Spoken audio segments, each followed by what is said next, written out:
Now that she's sleeping, it is a sign that her seizure has fully ended.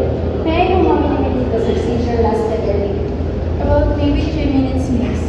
Well, that's a good thing that her seizure didn't lasted for over 5 minutes. For now, let us just wait for the vehicle so that we can bring her to the school clinic. Good morning, sir. This is Emma's friend. Is this your father's number? Why? What happened to my daughter? I'm sorry to left you shocked, sir, but your daughter just got experienced seizure earlier and got rushed to the clinic. The school nurse wants to ask some questions.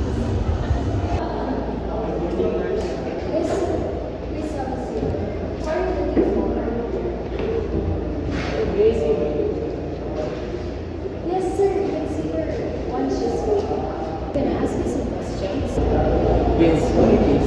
Does she have any other seizures that happened before, or do you have any family history of having epilepsy or anything? No, we don't have any history on having seizures, and I think this is her first time experiencing seizures. I advise that she should see a specialist so that they could have a thorough checks for her nerves that might be the cause of her symptoms.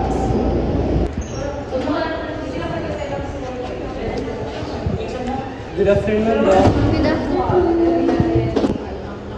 So, as what I have recalled, this is Emma from University of Mindanao, and she was referred by Nurse Margaret, right? Yes, Doc, and these are the symptoms that her classmates and friends noticed during the seizures.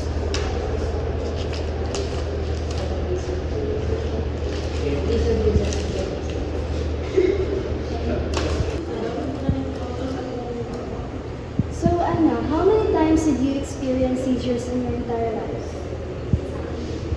So far, Doc, this is my first seizure and it is a sudden one. Okay. So, how are you feeling today? I am okay, Doc, but I am still worried because of the seizure and I am scared. I understand, Emma. Seizures can really be frightening, especially if it happens suddenly, just like what happened to yours. Let's talk about what happened that day. Can you exactly elaborate the things that happened? Actually, Doc, it started suddenly when I entered the room. Then I found myself in the ground, shaking terribly. But according to my classmates' point of view, they say that I look very pale and I was jerking a lot. And then after that, I don't know what happened next. Thank you for sharing that, Emma. Based on what you have described earlier, it sounds like you experienced a generalized seizure, specifically a tonic-clonic seizure. Our electrical activity in our brain is very crucial since it serves as a foundation for all of our brain functions. And with that, our activity is coordinated with each other from simple to complex ones. Now, if a person like you experiences conditions like having seizures, there would be a possibility that there is a sudden burst in your electrical activity, which may lead to symptoms such as convulsions, loss of consciousness, and even abnormal sensations. Does that mean I have an epilepsy, Doc? Not necessarily, Emma. A single seizure doesn't automatically mean that you have an epilepsy.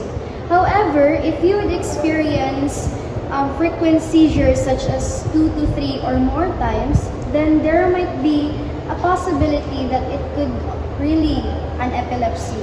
But we need to monitor your situation closely, and the best option for that is to have electroencephalogram, or also known as EEG, to monitor your brain activity that might contribute to your seizures. We could also check through MRI to look any underlying brain issues.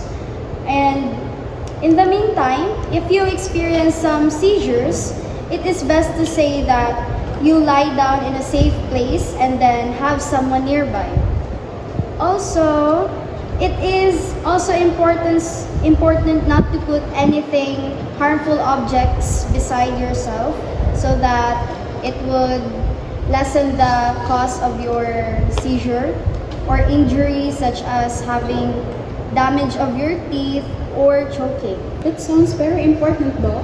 Is there anything else? Yes, I also recommend a blood test, since this will help us to check for any metabolic issues, infections, or any imbalances that might also contribute to your condition, like having a low blood sugar or electrolyte imbalance.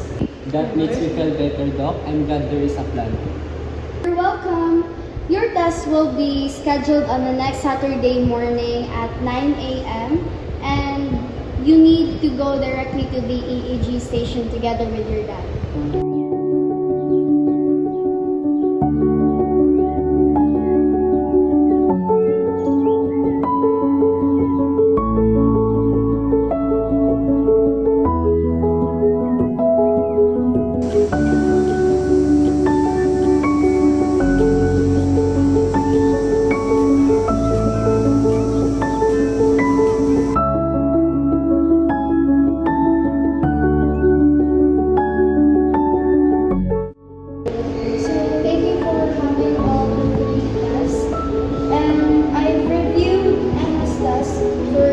First of all, I want to reassure you that the EEG and the MRI scans came back normal. So you can see the northern and southern hemisphere of your brain is functioning normally. And also, there are no signs of any structural brain abnormalities, which is a good news. So this is her hard copies of her results, the MRI and the blood test. So while the EEG and MRI looks clear, Emma's blood tests have revealed something important. She's showing signs of a metabolic disorder. Specifically, she has a low blood pressure, which can be a big contribution to her seizures. And one of her best prescribed medication